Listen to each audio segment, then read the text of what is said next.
Welcome to the Underground, the Steel City Underground, the black and gold standard for Pittsburgh Steelers coverage. Now, here's your host, Joe Kuzma and Zach Celadonia. Hello, everyone, and welcome to another edition of the Steel City Underground podcast. My name is Joe Kuzma, and welcoming back, finally, hopefully no other technical issues, and finally around after a little hiatus. Zach Flash Celadonia. What's going on, my friend? I'm happy to be back. Sorry about the technical difficulties. We missed out on a couple shows, but all systems go over here in the basement. That sounds good, man. Well, all systems are go maybe for the Pittsburgh Steelers. I'm going to start off here because I know you're a big Justin Fields guy, but oh, great. I know, just great. It's just to rip off the Band-Aids that you haven't been around for a minute. What did you think? Give me a couple thoughts about the Falcons game and what you thought with Justin Fields and his, I don't want to again, I felt like the team, they had enough confidence in him but they asked him to do enough, you know what I mean? Not to overdo it, et cetera, et cetera. And the biggest thing I think is a lot of people are taking what Mike Tomlin said in his presser, which was, we're operating under Fields being the starter because he's not getting medicals on Russell Wilson until this practice just concluded on Wednesday. And everybody just took that as Justin Fields QB1. Justin Fields, it's his job to lose. Justin Fields, a starter. And it's like, well, yes, but maybe not all the way. So I kind of wrap up your thoughts on some of that right out the gate. Let's rip the Band-Aid off. Yeah, I mean, I'm surprisingly level-headed as far as Justin Fields performed on Sunday. I was happy with what I saw, but not over the moon excited necessarily. I don't think he won the job or took it from Russell Wilson. I don't think most people think that. I think he did enough to help the Steelers win the game. He made some crucial plays. He ran the ball well, threw the ball well. For the most part, the most honest way I can put it really is after the first 3 or 4 minutes of the game, I was in a dark place. I was really nervous that he was going to have a bad game because his two misses that he started off with were really bad, and he fumbled a snap or two. I can't remember right now. So for the first 3 or 4 minutes, I thought it was going to be like Kenny Pickett all over again, where I'm sitting there waiting with bated breath for there to be just something for me to talk about or look forward to that is positive, something that he does right. But after those first two incompletions, he rattled off 11 completions in a row, some checkdowns, some throws farther down the field. I thought he took what the defense gave him. I think the Steelers were pretty conservative with their play calling with him, but that's how they tried to attack the Falcons, and it worked. He did just enough to help the Steelers win. He wasn't a reason why they lost. They didn't lose. He didn't turn the ball over.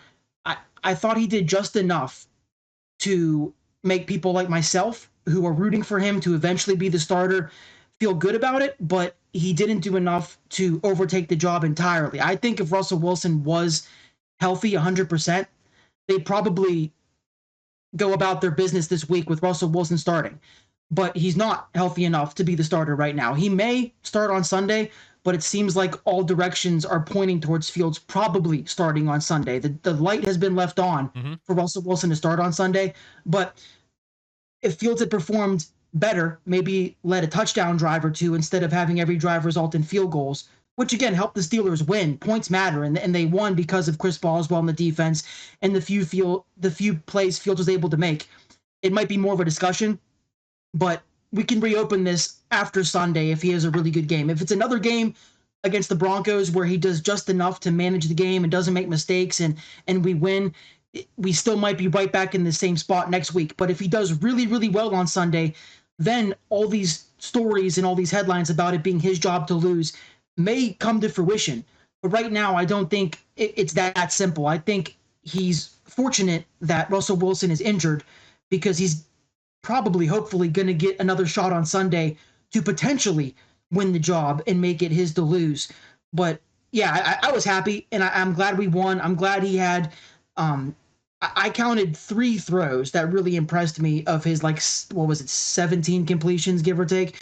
I thought Yeah. his 2 deep shots to Pickens were perfect. The third one was good too that they called off, which was super ticky tacky. I was so mad when that happened. I'm glad they went back to George Pickens and got him involved in similar plays after the offensive pass interference.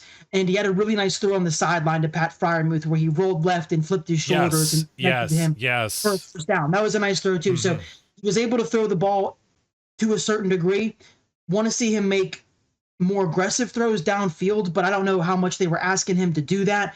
And I don't want to see him start as slow on Sunday. But I was happy, all things considered. Not over the moon, but it isn't like Kenny Pickett last year where I feel like I had to defend him in every aspect and pick out like very few and far between things he did well. He did in the offense.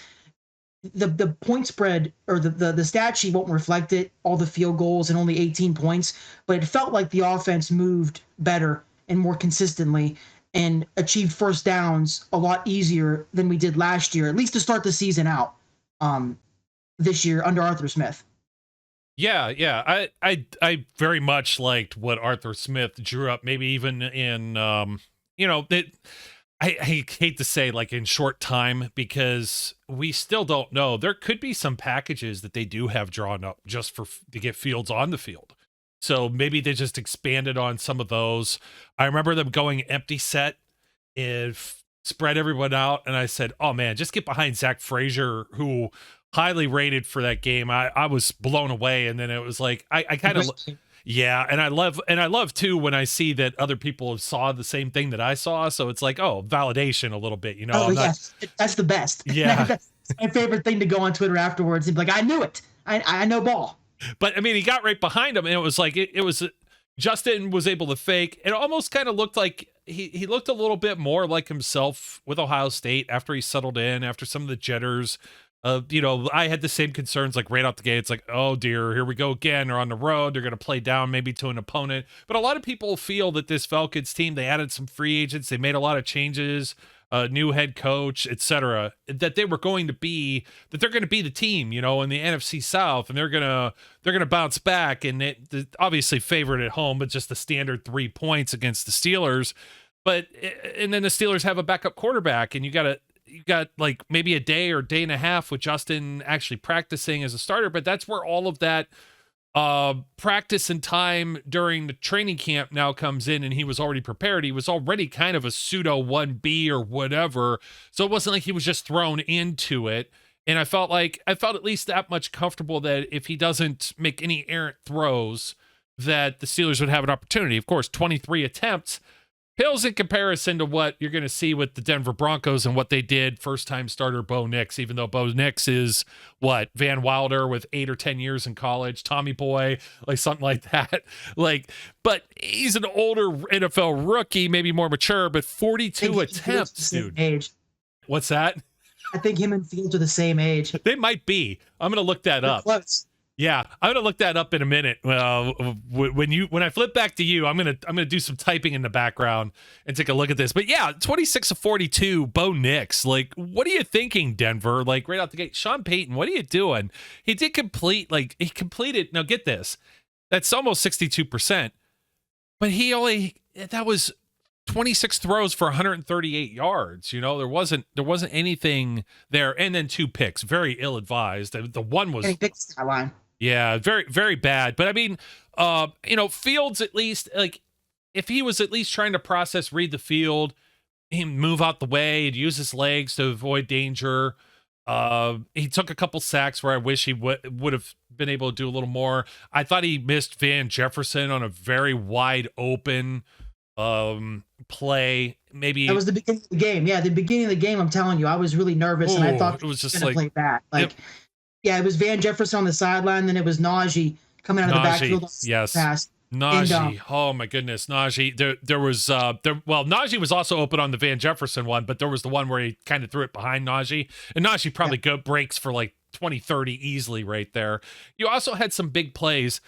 Our whole last show with me and Brian was all about and I did an article on this on steelcityunderground.com for today too. You can go take a look. But there was 3 plays in this game. You mentioned the ticky-tack play with the Falcons, I should say, going back to the Falcons game, the ticky-tack OPI on George Pickens. And then also him being touched down, too. That was one that wasn't part of my article or part of those plays. Oh, I forgot about that. Yeah, he wasn't touched at all. I don't understand the call. So maybe we're not talking about Fields just being 17 of 23 for 156. Maybe he's, 18 of 23 for, 200 and a TD, possibly.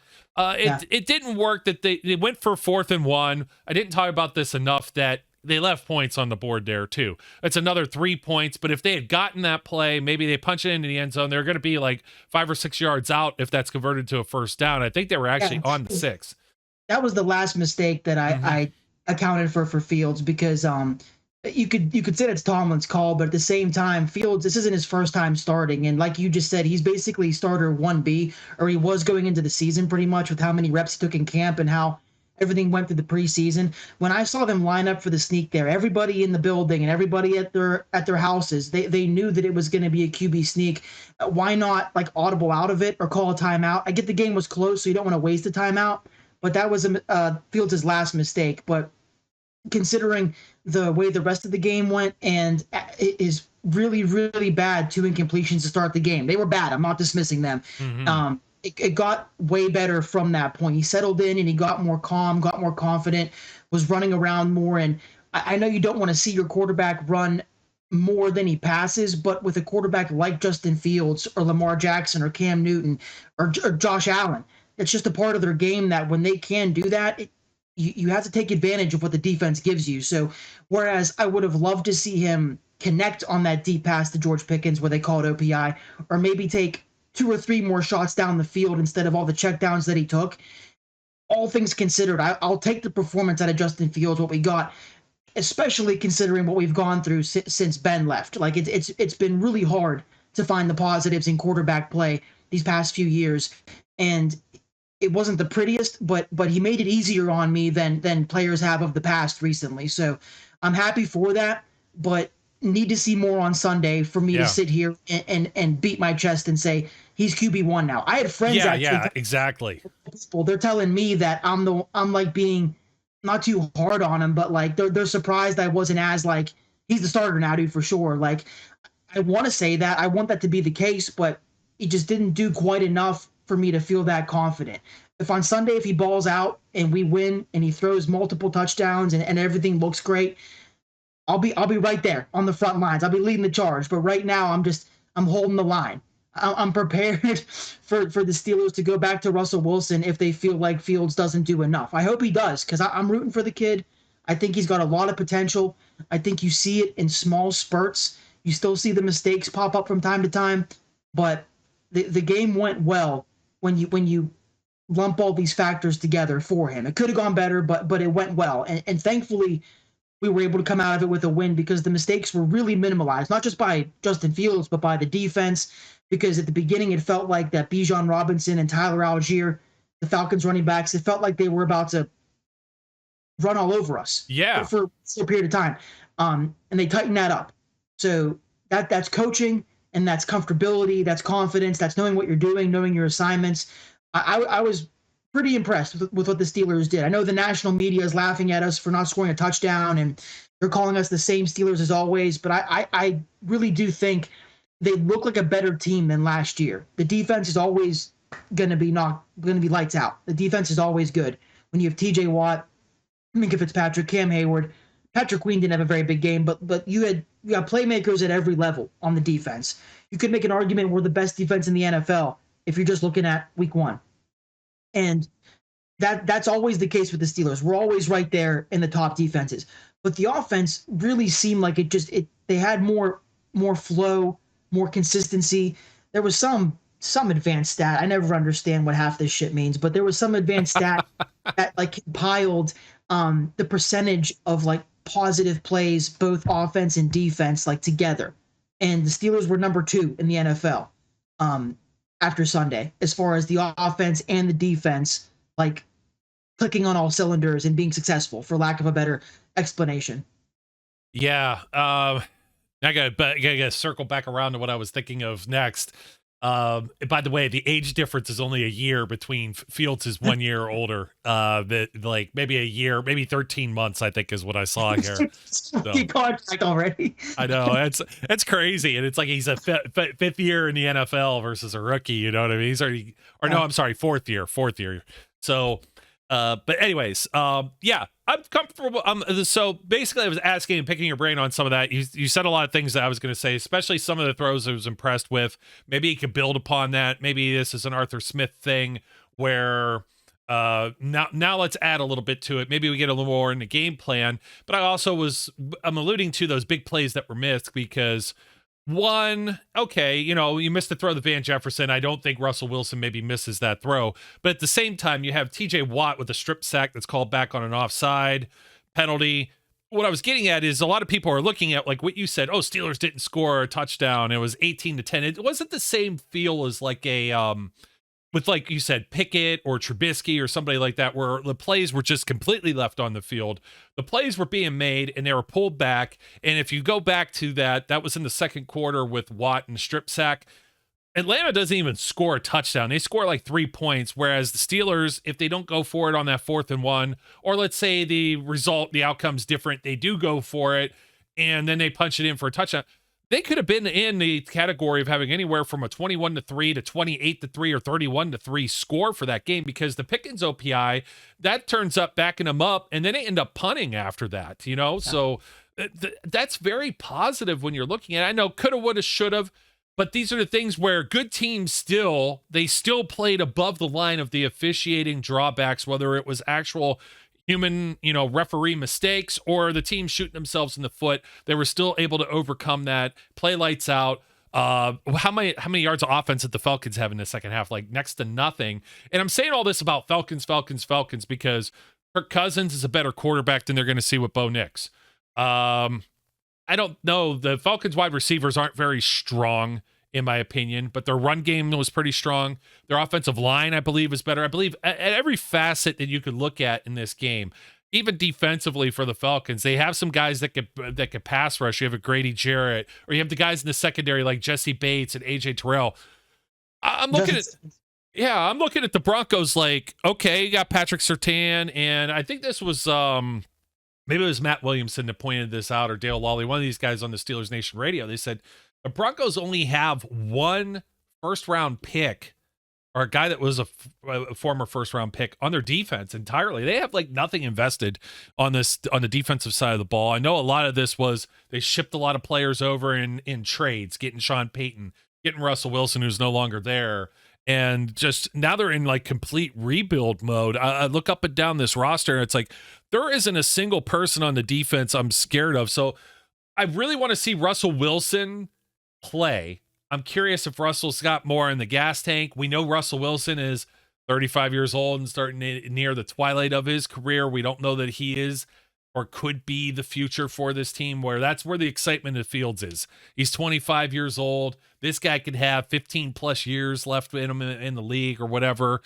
But Russell Wilson going to go back and stick it in the posterior of Sean Payton after what happened in Denver and having a revenge game is very salivating to think about.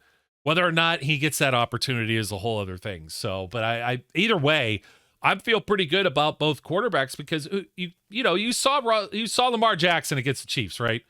And maybe to the detriment of my fantasy team and Derrick Henry, but they ran the hell out of Lamar Jackson. I don't want to see Justin Fields take the same kind of hits and the amount of punishment. I don't think Jackson could do that for a 17-game schedule. But he lost weight too, which, like, if you're going to take hits, dude, like that, why lose the weight? Nobody thought Lamar Jackson needed to lose weight. He was plenty fast. Yeah, I know. And I have Lamar in fantasy on one of my teams, and he didn't do great through the air. He still scored like 25 points because out of nowhere he got 100 yards. And but you see some of the same dynamic, like, you know what I mean? I'm not trying to say that Fields is Jackson, but he adds some of those wrinkles, at least maybe, to the Steelers offense that they didn't have or may not even have with Russell Wilson being 35. I don't know how mobile he is yet. We haven't seen him play. That's a big part of why it's a big part of why I'm so pro Fields in this whole thing. Is I know Zach Frazier is playing really really well, and it looks like he's going to be a home run pick. I know we have Isaac Sumalo, who is injured right now, but he's a great guard. James Daniels is a good player. Troy Futanu is supposed to be our franchise tackle along with Robert Jones.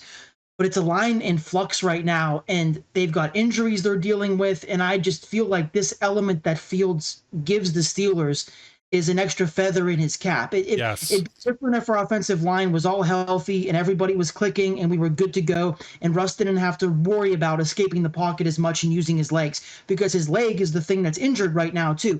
I think he displayed in Denver that he can still run the ball just fine for a player of his age. He doesn't lack mobility, but with his calf injury, you worry about that. And I, in a weird twist of fate, it has almost helped Justin Fields' argument that the line is going through these problems.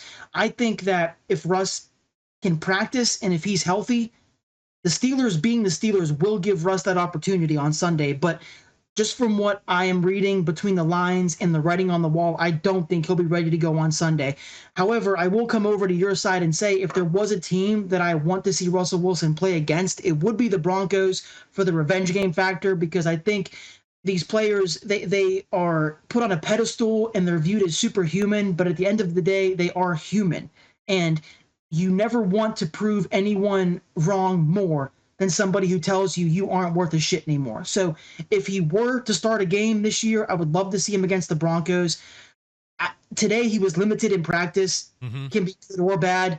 We're going to have to wait till like Friday to see what's happening here. And I think so, because I know they waited till Sunday to declare the starter, but I think everybody knew that Russ wasn't going to go on Sunday this past game. There's still a chance he goes this Sunday. I just don't think it's going to happen personally. Yeah, unfortunately.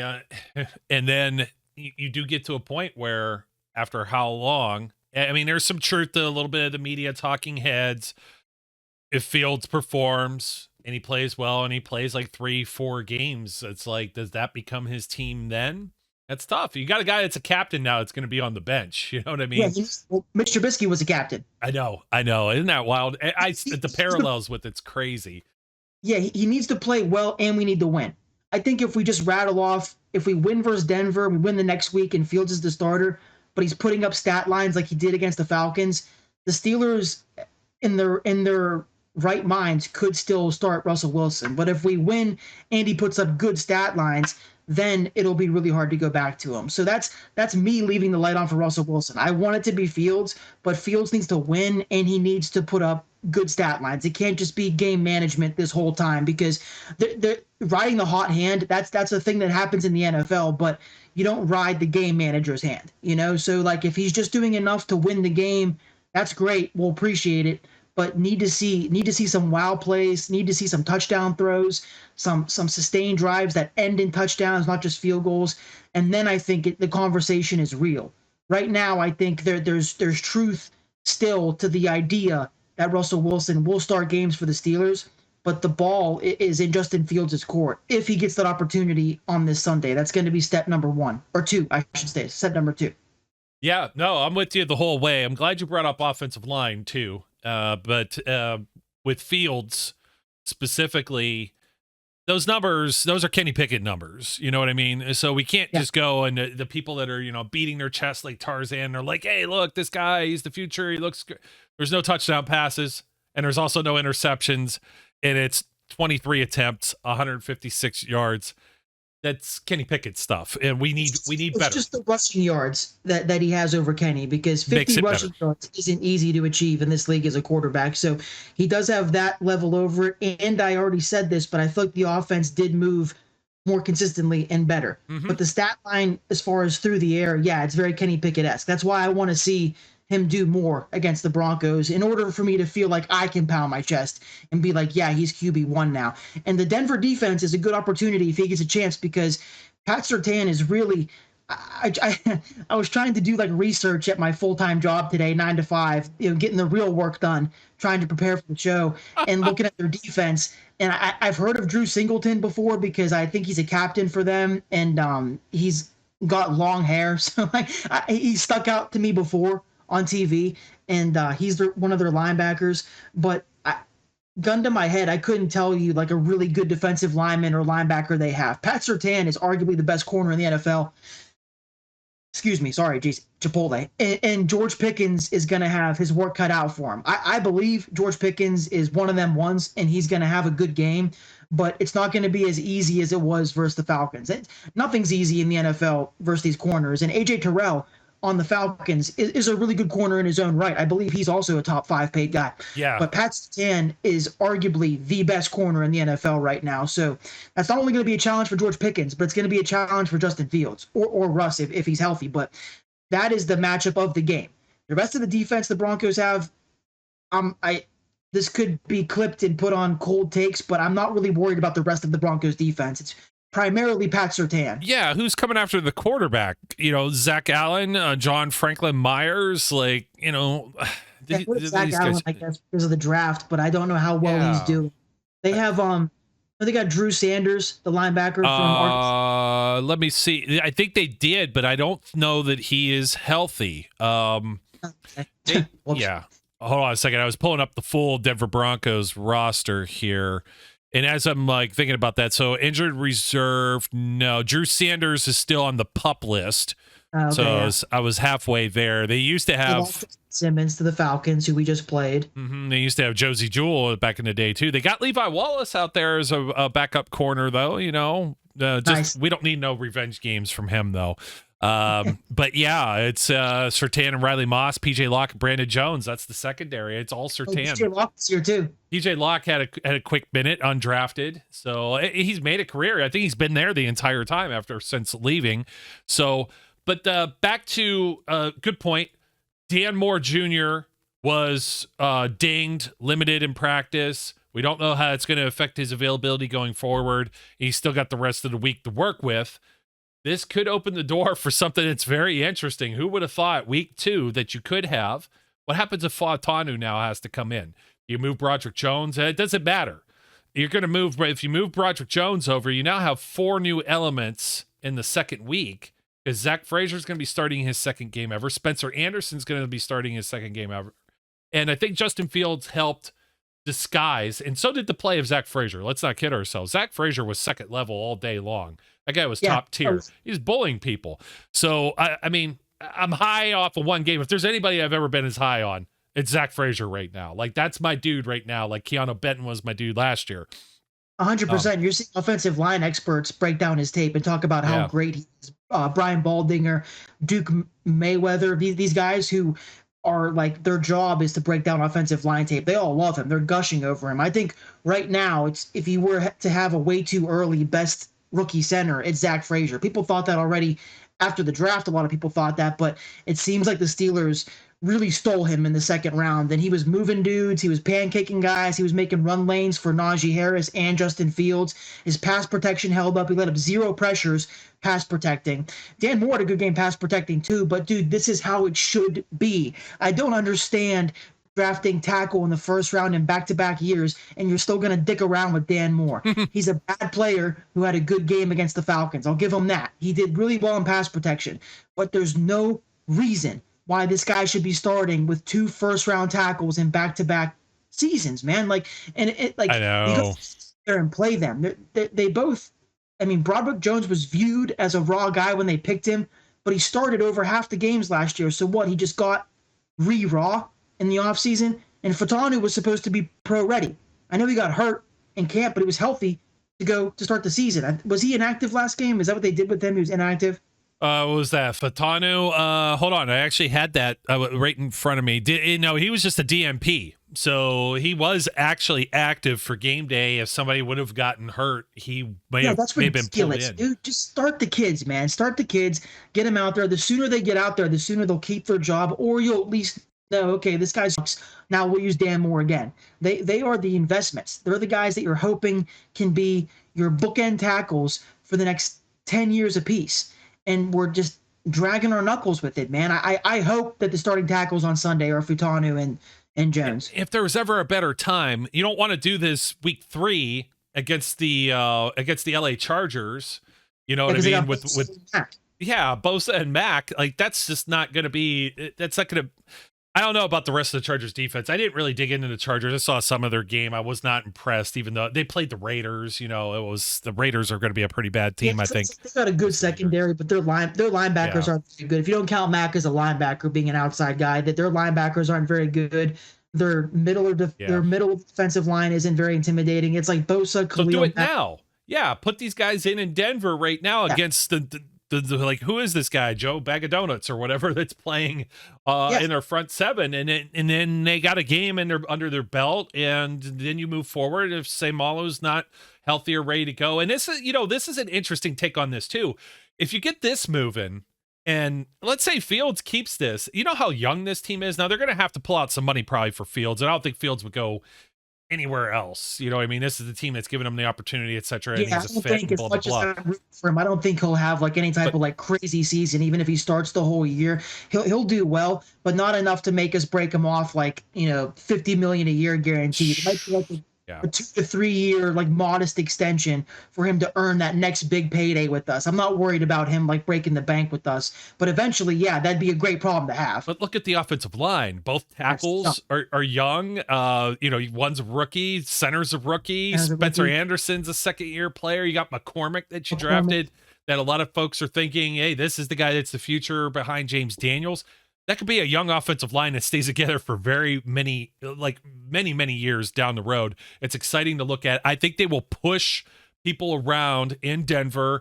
I think Najee Harris had a great game against the Falcons. I think he's going to have another good game again.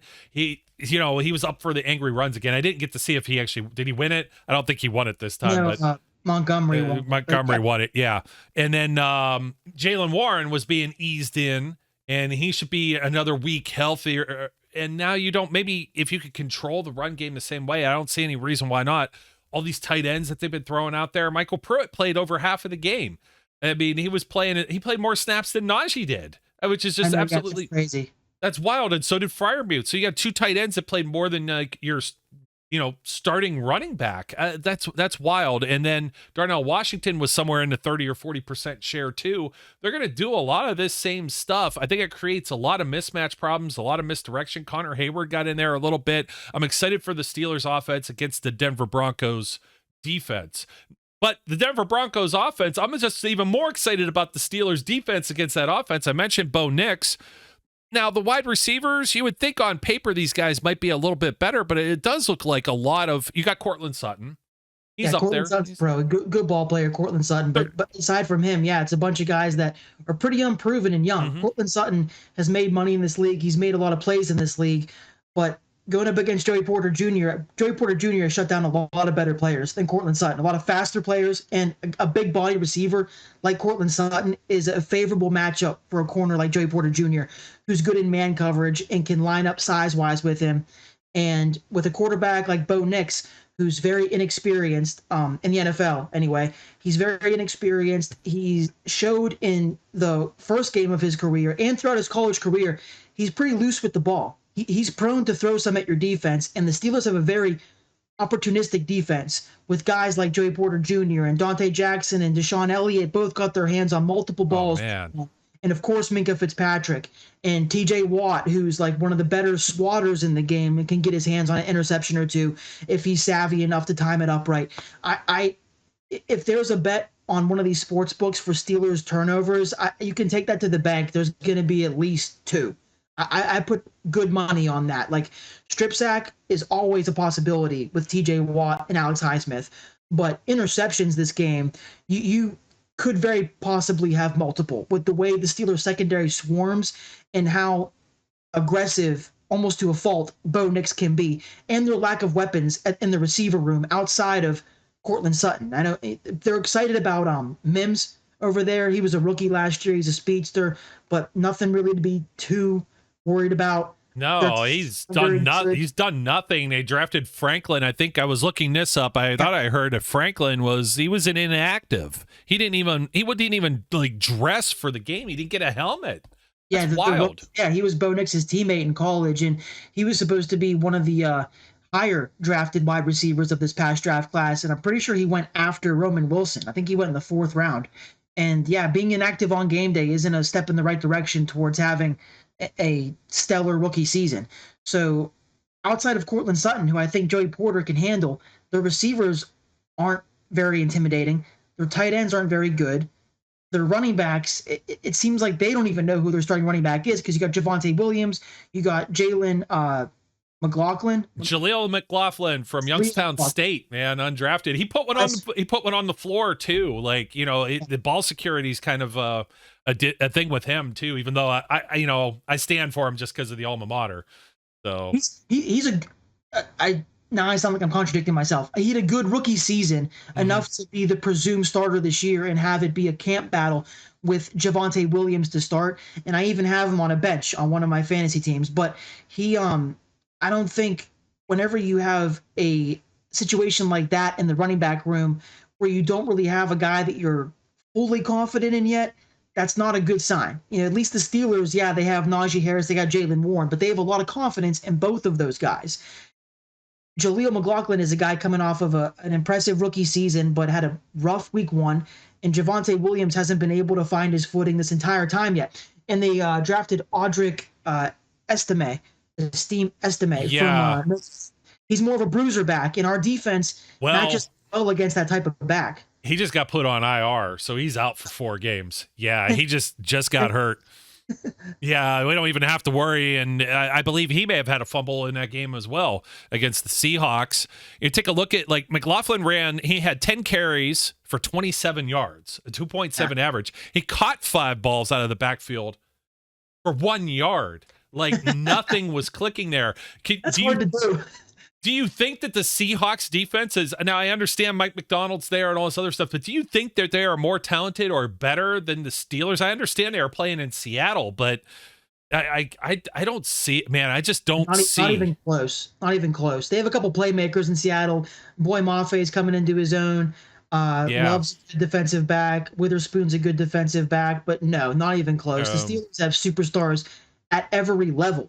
And I think the Broncos' best offensive players are a guy who's going to be canceled out, probably, hopefully, in Cortland Sutton, and Garrett Bowles, who I don't care who you are, dude. TJ Watt's so freaking good. And, like, if that's who's going to be trying to stop TJ Watt, it's not going to go good for him. And McGlinchey on the other side, he's going to have to contend with Alex Highsmith, or he's going to have to contend with Nick Herbig. And they put all 3 of them on the field at one time more than once to try and get just some more pass rushing, especially when the Falcons were backed up to their own end zone. So it's wild. The inside linebackers too, with Roberts and Queen. And I know Queen didn't have as big an impact, I think, that many people, you know, he's a highly paid guy and he's a big free agent that came in, but what did he have to do? The Steelers secondary was pretty lights out. They just added Terrell Edmonds. A lot of people are like, why? They're like, their heads exploding.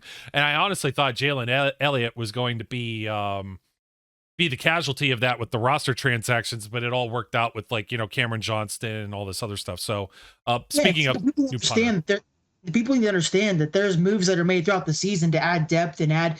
Edmonds knows the defense, and if that's your 4th safety or 3rd safety coming in behind Minka, Elliott, and KZ, they have a loaded room now at safety. And I was really impressed with what Deshaun Elliott did on Sunday. He not only had his interception, but he had a couple different plays in the run game and a pass breakup, or he flew right to a pass that was like a swing pass, and he broke it up or tackled the guy right away. He looked really, really good in his debut. And you're exactly right. That's why I'm not really too concerned about Patrick Queen, because the rest of the defense they did everything. There was nothing left on the bone for Patrick Queen. He just had to kind of like be there and report for class, get his attendance checked off, and we're all good. You had plays being made all around him elsewhere. And Peyton Wilson, even his impact was very minimal, but whenever he was on the television screen, he made an impact. His first career touchdown, his first career tackle was really impressive. It was, they mentioned it on the broadcast. You were at the game, but Greg Olsen or whoever he was with, the 2 of them talked about how if Peyton Wilson didn't grab Bijan Robinson when he had his like screen pass, he could have scored it through for a touchdown. Caught that. I caught that. I did catch a little bit of a replay on that because I wanted to hear how loud the crowd was. I was like, is there really that many Steelers fans there? Oh yeah, there was a part in the game later. I tweeted about this, but it was 3rd down and TJ like pumped the crowd up, and you noticed a considerable pop on the television. Like the crowd got noticeably louder, and to do that on the road on 3rd down is insane. Yeah, So, that was great. That was fun. That was fun. But no, you hit every point there. The front seven, Benton, Ogunjobi was getting in there. Hayward was looking good. Like, these guys looked fierce, and they stayed fresh because of what we said earlier with the offense. And Justin Fields, even with his feet, he's able to just get a first down and just extend and give these guys a couple more minutes on the sidelines. It's like you win this time of possession battle with the run game or a mobile quarterback. And yeah, you can win with defense. You can win with just field goals. I thought the Steelers secondary looked especially sharp. I think they'll continue to look sharp in this game against the Broncos. I don't, Josh Reynolds, do I really fear? I know he was the one that came out with the most receptions and yards, or actually the most yards. I was forgetting about. Yeah, that's the guy I was forgetting about. But he's not like he's a middle of the road solid starter. That's not. He's Van Jefferson. Yeah, he's Van Jefferson. And speaking of, Roman Wilson, let's see if he gets back out there. I hear he's going to be a little bit more involved this week. Healthy. They need some guys that could throw some blocks from the wide receiver position, because that was like maybe a little deficient. But we're really nitpicking as far as deficiencies with the Steelers, and we want to see more, obviously. But it's a good bit. It's a good points, base. finish drives, put the ball in the end zone. That's my primary complaint. Put the ball in the end zone, finish drives. Maybe tighten up the beginning of the game, both on offense and defense. But yeah, it was a pretty.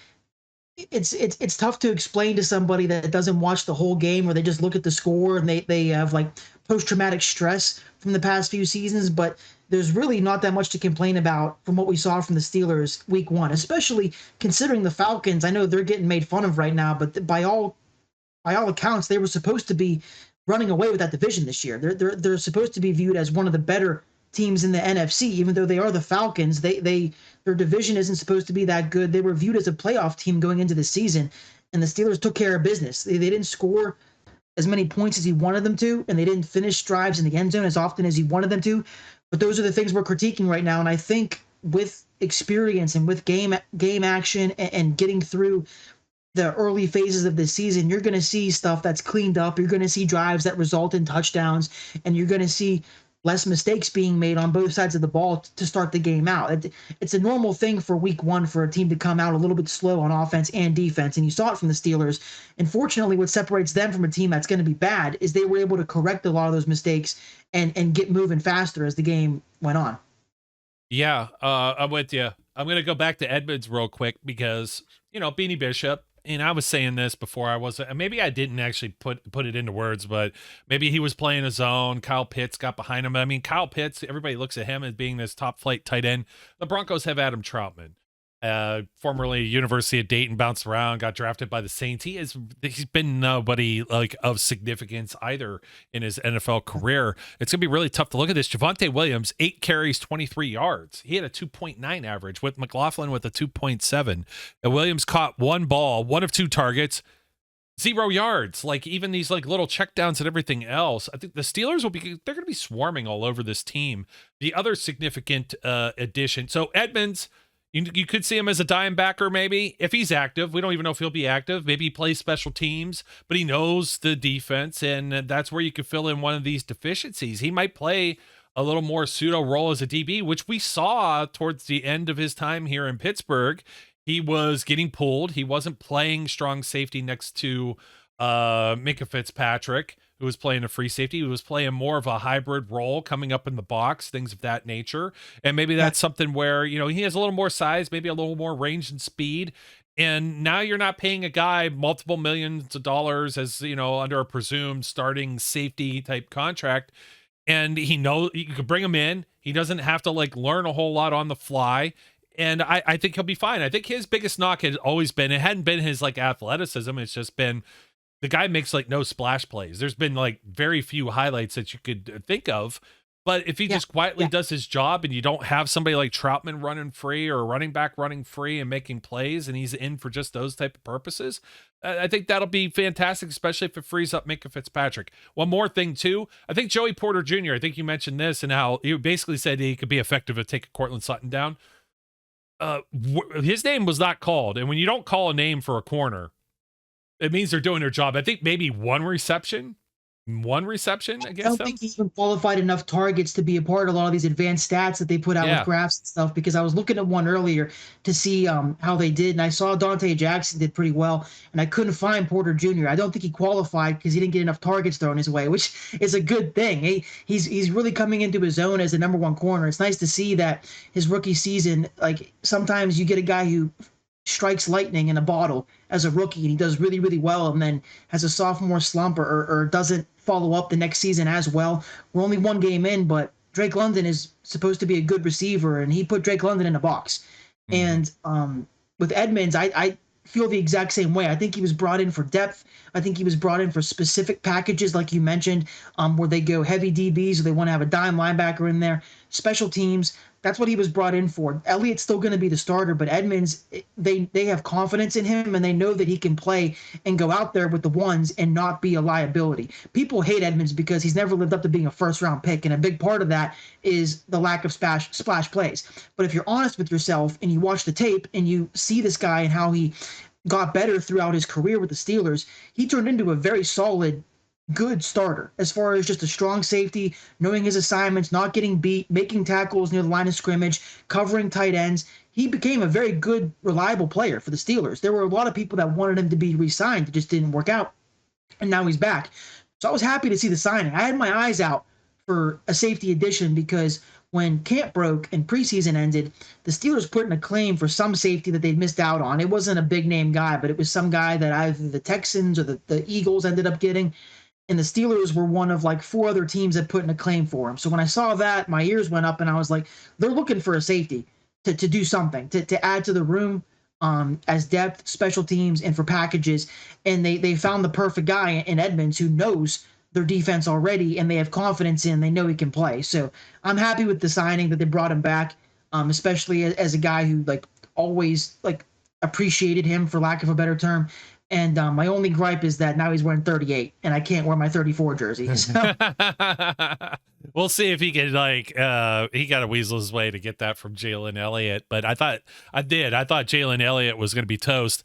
Cameron Johnston, the guy that we were like so excited about as a punter, which it seems so strange to, most people don't know the hell that Steelers fans have gone through with punting game. Like most people just overlook it and are like, what are you talking about? That's kind of silly. This guy was just so good. Steelers pick up Corliss Waitman, who started 17 games for the Broncos last season. The timing couldn't be any better. The guy knows how to punt in Mile High. So he had 96 punts last season for 4,470 yards as a little, almost about 46.5 yard average. 6 of those were touchbacks. 30 of them landed within the 20, so it's a little over 30%. He did punt for 2 games with the Steelers with over a 50-yard average when he was with the team in 2021 when Presley Harvin was hurt. So this will be this is somebody that's already worked with Chris Boswell a little bit. It's very important, the holder aspect of it. It's a lot of the reason why I think Presley Harvin kept his job as long as he did. I was at least like, I took a sigh of relief when I heard Waitman's name come across the transaction wire, because at least there's some familiarity there, and he has had a full season of starting experience, albeit a year off. He wasn't last year's starter. It was 2022. So you got to go back a couple of more years, but still, it's somebody that's at least seasoned, experienced in the National Football League, and has been with the Steelers.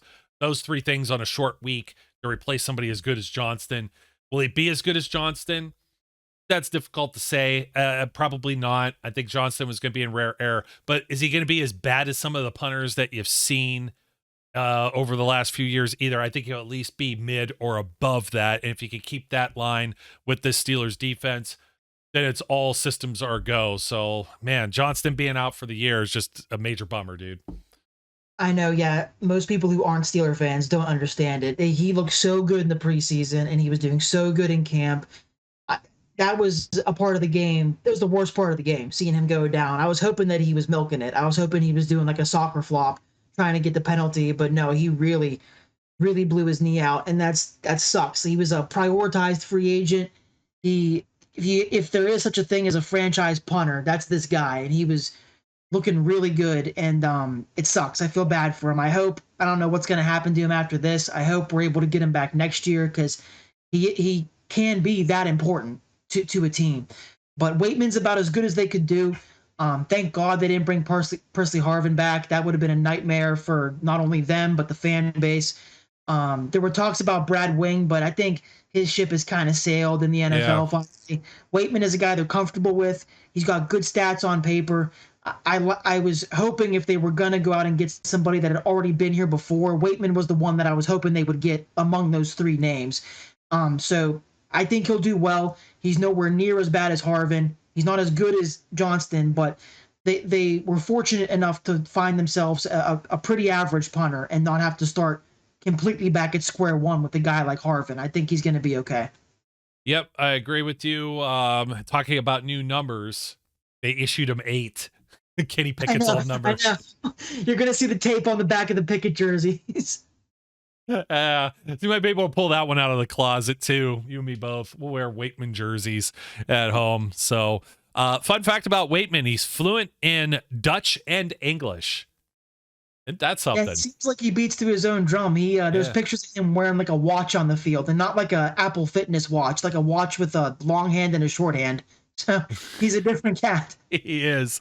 But well, that's gonna do it for us, man. It's good to have you back. And little role reversal. I know maybe not as many pre-games. That's what Brian was saying on the last one. He's like, I'm not used to doing the post games, but good to have you back. Don't you be going anywhere because we got more to talk about soon. My schedule's all good. My phone's working. My laptop's working here. I'll be good to go Monday. Good to be a part of the 1-0 club. We get to the 2-0 club now, baby. I'm thinking 27-10 Steelers. Ooh, 27-10. I think they do break 20. I think they get a touchdown, maybe 2. I think you're on par with the turnover battle. I find it very hard. These are the games that sneak up on you, but I find it very hard to look at, especially this early in the year, the Steelers slipping on a banana peel. They seemed like they really, the coaching aspect, especially in Atlanta, it was very, for the most part, tight. In the past, we've seen false starts and holdings and things that just you'd shoot themselves in the foot and they were undisciplined maybe, or those preseason jitters. The fumble snaps, and the fumble snaps were another reason why I was worried about Fields too, but fixed it. They were able to fix that issue. I thought it might be, I'm not going to lie, every time he went under center after that, it was in my head every single time. And thankfully it wasn't an issue after the first drive or two. So it was encouraging to see them fix that, both him and Frazier, because that shows confidence that it wasn't in Justin Fields' head as much as it was in my head. And maybe I'm too excited saying 27-10, maybe 23-10. Maybe they get 2 touchdowns and the rest are field goals because you have 17, 20, 23. Yeah, 2 touchdowns, 3 field goals, or 3 touchdowns, 2 field goals. That's what I'm thinking. You know what? This is actually Waitman's 3rd time with the Steelers because that one I mentioned, I referenced before, he wasn't in camp. He was in camp prior to that, I think in 2020, and then he had the futures contract and stuff like that. Then he ended up coming back. Matt Wright with us. Yeah. It's one of those catch release type things, and we'll see. Hopefully that's all smooth. He doesn't outkick the coverage. That's about the only other complaint I got was Johnson was booming some kicks, and it just felt like you just didn't have the guys that were the gunners that would catch up to it. So maybe with the mile high air, maybe this will be an advantage.